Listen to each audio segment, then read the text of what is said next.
അതെ, ഈ ബ്യൂട്ടിഫുൾ ആയിട്ടുള്ള കുന്തൻ ഹെയർ ബോ ഒന്ന് ചെയ്താലോ? അപ്പോൾ ഞാൻ ഡ്രോപ്പ് കുന്തനാണ് എടുത്തിരിക്കുന്നത്.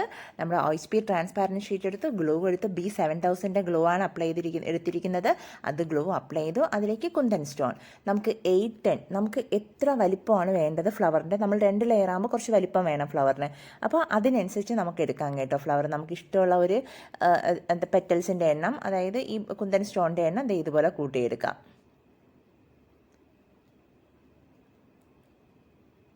8, 9, 10 അങ്ങനെയൊക്കെ നമുക്ക് എടുക്കാം കേട്ടോ. ഇനി അതിനുശേഷം ഇതുപോലെ ഒന്ന് അറേഞ്ച് ചെയ്ത് ഒരു സർക്കിൾ ഷേപ്പിലേക്ക് കൊണ്ടുവരിക. അപ്പോൾ സെൻറ്ററിൽ കുറച്ച് ഗ്യാപ്പ് കിട്ടും. ആ ഗ്യാപ്പിലേക്ക് നമ്മൾ ഗ്ലൂ അപ്ലൈ ചെയ്യുക. അതിനുശേഷം വീണ്ടും ഒരു 3 or 4 നമുക്ക് സെൻറ്ററിൽ കൊടുക്കാം. നമുക്ക് സെൻറ്ററിൽ എത്ര ഗ്യാപ്പ് ഉണ്ടോ അതനുസരിച്ച് കൊടുക്കാം കേട്ടോ. അതിനുശേഷം എന്താ പറയുക, ഇതുപോലെ ഒന്ന് കുറച്ച് നമുക്ക് സെൻറ്ററിൽ ആദ്യം കുറച്ച് നമുക്കവിടെ എടുത്ത് വെക്കാൻ കുറച്ചൊരു ബുദ്ധിമുട്ട് കാണാം. അതൊന്ന് ശ്രദ്ധിച്ച് ചെയ്യണേ. അത് വെച്ചിട്ട് ആ ഒരു ഗ്യാപ്പൊക്കെ ഒന്ന് അഡ്ജസ്റ്റ് ചെയ്ത് കൊടുക്കുക. സെൻറ്ററിലേക്ക് വെച്ചതിന് ശേഷം എല്ലാം ഒന്ന് അറേഞ്ച് ചെയ്ത് ഇതുപോലെ ഒന്ന് കൊടുക്കുമ്പോൾ ഇതുപോലെ കിട്ടും. അതിനുശേഷം സെൻറ്ററിൽ നമുക്ക് കുന്തൻ സ്റ്റോൺ വേണമെങ്കിൽ കൊടുക്കാം. സെറാമിക് കുന്തൻ വേണമെങ്കിൽ, ഞാൻ സെറാമിക് കുന്തനാണ് കൊടുത്തിരിക്കുന്നത്. അല്ലെങ്കിൽ സ്റ്റോൺ വേണമെങ്കിൽ കൊടുക്കാം, അല്ലെങ്കിൽ കുഞ്ഞു ബീഡ്സ് വേണമെങ്കിൽ കൊടുക്കാം, ഗോൾഡൻ. അപ്പോൾ ഇതുപോലെ കിട്ടും. ഇനി ഇത് നമുക്ക് എത്ര ആവശ്യമുണ്ടെന്നുള്ളത് നമ്മൾ ആ സമയത്തേന് അതിൻ്റെ ഒപ്പം ഒന്ന് ചെയ്തെടുത്താൽ മതി. ഞാൻ അതെല്ലാം ചെയ്ത് കട്ട് ചെയ്തെടുത്ത് കേട്ടോ. അതിനുശേഷം മെറ്റാലിക് ഫ്രെയിം എടുത്ത് ജസ്റ്റ് അതിൻ്റെ എൻഡ് ടേപ്പ് ഒന്ന് കവർ ചെയ്തു.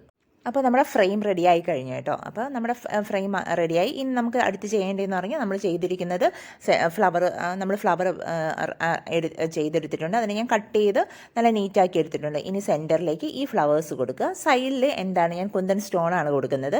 ഈ ഫ്ലവർ ഫുൾ വേണമെങ്കിൽ നിങ്ങൾക്ക് ഈ ഫ്ലവർ ചെയ്യാം. ഫുള്ളല്ല കൊടുത്തിരിക്കുന്നത്, സെൻറ്ററിൽ മാത്രമാണ് ഈ ഫ്ലവർ കൊടുത്തിരിക്കുന്നത്. അത് നമ്മുടെ ഇഷ്ടം, ഒരു 5 or 6 or 7 അങ്ങനെ നമ്മുടെ ഇഷ്ടത്തിന് സെൻറ്റർ അറേഞ്ച് ചെയ്യുമ്പോൾ കറക്റ്റായിട്ട് ഇതുപോലെ ഒന്ന് അത് ആദ്യം നമ്മൾ സെൻറ്ററിൽ വെക്കണം. സെൻറ്ററിൽ വെച്ചതിന് ശേഷം 2 സൈഡ് അങ്ങനെ കൊടുക്കുന്നതായിരിക്കും ഏറ്റവും നല്ലത് കേട്ടോ. ഇതുപോലെ ഒന്ന് അറേഞ്ച് ചെയ്ത് കറക്റ്റായിട്ട് വെക്കുന്നു. ഇനി ഇത് നമ്മൾ വെച്ചിടങ്ങ് ഉടനെ ഓൺ ദ സ്പോട്ടിൽ പേസ്റ്റ് ആയിരിക്കില്ല. B7000 ഗ്ലൂ ആണെങ്കിലും കുറച്ചൊരു സമയം എടുക്കും. കാരണം ഇത് OSP ട്രാൻസ്പാരൻറ്റ് ഷീറ്റാണ്. ഫെൽറ്റ് ഷീറ്റാണെങ്കിലും നമ്മുടെ വാക്സ് സ്ട്രിപ്പ് ആണെങ്കിലും പെട്ടെന്ന് അങ്ങ് പേസ്റ്റ് ആകും. പക്ഷേ ഇതൊരു പ്ലാസ്റ്റിക് ഷീറ്റാണ്. അപ്പോൾ അത് കുറച്ചൊരു സെക്കൻഡ് എടുക്കും കേട്ടോ, 1-2 സെക്കൻഡ് എടുക്കും. അപ്പോൾ നമ്മളിങ്ങനെ വെക്കുമ്പോൾ ഇതൊരു വെയിറ്റ് ഉണ്ട്, അതിങ്ങനെ സ്ലിപ്പായി പോകാൻ ചാൻസ് ഉണ്ട്. അപ്പോൾ നമ്മൾ ഇങ്ങനെ വെയിറ്റ് ഉള്ളത് സെൻറ്ററിലൊക്കെ കൊടുക്കുമ്പോൾ ഒന്ന് ശ്രദ്ധിക്കുക. ഒരു 2 സെക്കൻഡ് ഒന്ന് വെയിറ്റ് ചെയ്തിട്ടൊക്കെ ഒന്ന് ചെയ്യുമ്പോൾ നല്ലതായിരിക്കും കേട്ടോ. കാരണം ഞാൻ ചെയ്യുമ്പോൾ തന്നെ അത് സ്ലിപ്പായി പോകുന്നുണ്ടായിരുന്നു ആ വെയിറ്റ് കാരണം. എന്നിട്ട് ഇത് നമ്മൾ പേസ്റ്റ് ഒട്ടിക്കുമ്പോൾ ഗ്യാപ്പ് വരാത്ത രീതിയിൽ, ആ പെറ്റൽസിൻ്റെ ഇടയിൽ തന്നെ ഒട്ടും ഗ്യാപ്പ് വരാത്ത രീതിയിൽ നന്നായിട്ട് നമ്മളത് ശ്രദ്ധിച്ച് നമ്മളത് ഒട്ടിക്കുക കേട്ടോ. കാരണം നമ്മൾ ഇങ്ങനെ വെക്കുമ്പോൾ അതുപോലെ നമ്മൾ ഒരു സൈഡിൽ ചെയ്തിട്ട് അടുത്ത സൈഡ് തിരിക്കുമ്പോൾ പെട്ടെന്ന് അപ്പുറത്തെ ഇതുപോലെ ഇതിങ്ങനെ ഇളകി പോകും. അപ്പോൾ സെൻറ്ററിൽ ഒരു 6 ഒരു 5-6 ഒക്കെ കൊടുക്കുമ്പോൾ നല്ല ഭംഗിയായിട്ട് നിൽക്കും കേട്ടോ. സെൻറ്ററിൽ ആ ഒരു മേലത്തെ പോർഷൻ, കുട്ടികളുടെ ഹെഡിൻ്റെ പോർഷൻ അത്രയും കവറായി നിൽക്കും.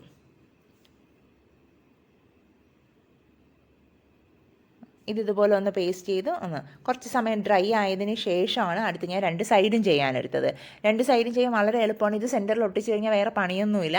ശരിക്കും പറഞ്ഞാൽ ഈ ഫ്ലവർ ചെയ്തെടുക്കുന്ന സമയം മാത്രമേ ഉള്ളൂ. ഫ്ലവർ ചെയ്യുക, ഡ്രൈ ആവാൻ വെയിറ്റ് ചെയ്യുക, ഒന്ന് കട്ട് ചെയ്യുക, പിന്നെ ഇതുപോലെ ചെയ്യുക. എന്താ പറയുക, വളരെ എളുപ്പത്തിൽ ചെയ്യാൻ പറ്റുന്നതാണ്. സൈഡിൽ ഞാൻ സ്ക്വയർ കുന്തനാണ് എടുത്തിരിക്കുന്നത്. ഇത് ഗ്ലാസ് കുന്തനാണ് കേട്ടോ എടുത്തിരിക്കുന്നത്. ആ കുന്തൻ ഗ്ലൂ അപ്ലൈ ചെയ്തതിന് ശേഷം കണ്ടിന്യൂസ് ആയിട്ട് അങ്ങ് നമ്മൾ ഒട്ടിച്ച് പോയാൽ മതി കേട്ടോ. വേറെ വേറെ പ്രശ്നങ്ങളോ ഒന്നുമില്ല. നമുക്ക് വളരെ പെട്ടെന്ന് ഒരു 2 സെക്കൻഡ് കൊണ്ടൊക്കെ ചെയ്തെടുക്കാൻ പറ്റുന്നതാണ്. ഫ്ലവർ ചെയ്യുന്ന ഒരു സമയം എടുക്കുന്നുള്ളൂ, അതിന് നമ്മൾ ഡ്രൈ ആവാൻ നിൽക്കുന്ന സമയവും. വളരെ ബ്യൂട്ടിഫുള്ളായിട്ട് പെട്ടെന്ന് ചെയ്തെടുക്കാൻ പറ്റുന്നതാണ്. പിന്നെ ഇതിങ്ങനെ ഒട്ടിച്ചൊട്ടിച്ച് ഫുള്ളായിട്ട് നമ്മൾ ഗ്ലൂ അപ്ലൈ ചെയ്തിട്ട് ഒട്ടിക്കാൻ നിൽക്കരുത്, ചിലപ്പോൾ ഡ്രൈ ആയി പോകും. പിന്നെ ഇത് സ്റ്റോണെല്ലാം ഇളകി വരും. അതിനേക്കാളും കുറച്ച് ഗ്ലൂ അപ്ലൈ ചെയ്യുക, നമ്മൾ സ്റ്റോൺ ഒട്ടിക്കുക. അതിനുശേഷം എന്ത് ചെയ്യുക, അതിന് ജസ്റ്റ് ഒന്ന് അറേഞ്ച് ചെയ്ത് കൊടുക്കുക. ഇതുപോലെ എല്ലാം ഗ്യാപ്പ് ഒന്നും വരാത്ത രീതിയിൽ അറേഞ്ച് ചെയ്ത ശേഷം എന്ത് ചെയ്യുക, നല്ല കൈ കൊണ്ടൊക്കെ ഒന്ന് പ്രസ് ചെയ്ത് കൊടുക്കുക. ഇപ്പം ഓപ്പോസിറ്റ് സൈഡ് ഞാൻ ചെയ്ത് കേട്ടോ. ഇനി അടുത്ത് ചെയ്യേണ്ടതെന്ന് പറഞ്ഞു കഴിഞ്ഞാൽ നമ്മൾ സെൻറ്ററിൽ ഫ്ലവർ വെച്ച് ആ ഫ്ലവർ നമ്മൾ നല്ല രീതിയിൽ ഇരിക്കുന്നുണ്ട്, അതായത് പെട്ടെന്ന് ഇളകി വരികയില്ല. എന്നാലും നമ്മൾ ചെയ്യുമ്പോൾ അത് ഒരിക്കലും എത്രയായാലും അത് ഇളകി വരാതിരിക്കാനായിട്ട് അതിൻ്റെ പുറകിൽ ഇതുപോലെ ഞാൻ നമ്മുടെ വാക്സ് സ്ട്രിപ്പ് എടുത്ത് വാക്സ് സ്ട്രിപ്പിന് എന്ത് ചെയ്തു, ഒരു സർക്കിൾ ഷേപ്പിൽ നമ്മുടെ ഒരു ഫ്ലവറിൻ്റെ ഏകദേശം ആ ഒരു സർക്കിൾ വരുന്ന ആ ഒരു ഷേപ്പിൽ ഒന്ന് കട്ട് ചെയ്തെടുക്കുക. കണ്ടില്ലേ? ഇനി ഇതിലേക്ക് ഗ്ലൂ അപ്ലൈ ചെയ്യുക. ഗ്ലൂ അപ്ലൈ ചെയ്തിട്ട് നമ്മൾ സെൻറ്ററിൽ വെച്ച് ആ ഫ്ലവറിൻ്റെ പുറകിൽ നേരെ പേസ്റ്റ് ചെയ്ത് കൊടുക്കുക. അപ്പോൾ പിന്നെ അത് ഒരിക്കലും അങ്ങ് ഇറങ്ങി വരും, നല്ല സ്ട്രോങ് ആയിട്ടിരിക്കും. ശരിക്കും അത് ഇളകി വരില്ല, എന്നാലും നമ്മൾ എന്ത് ചെയ്യുക, ഇങ്ങനെ ഒട്ടിക്കുമ്പോൾ നല്ല സ്ട്രോങ് ആയിട്ട് തന്നെ ഇരിക്കും. അതുകൊണ്ടാണ് നമ്മൾ ചെയ്യുമ്പോൾ എപ്പോഴും ചെയ്തു കൊടുക്കുമ്പോൾ നല്ല നീറ്റായിട്ട് തന്നെ ചെയ്തു കൊടുക്കണം. അതിന് വേണ്ടിയിട്ട് കണ്ടില്ലേ, ബാക്കിയെല്ലാം ഞാൻ അതുപോലെ ബാക്കിയുള്ളതിൽ എല്ലാത്തിലും ഞാൻ അത് ഒട്ടിച്ചു. ഇത് അവസാനം ഒന്ന് കാണിച്ചതാണ്. ഇപ്പോൾ നോക്കിയേ, നല്ല ബ്യൂട്ടിഫുള്ളായിട്ടാണ് ചെയ്യാൻ പറ്റിയിരിക്കുന്നത്.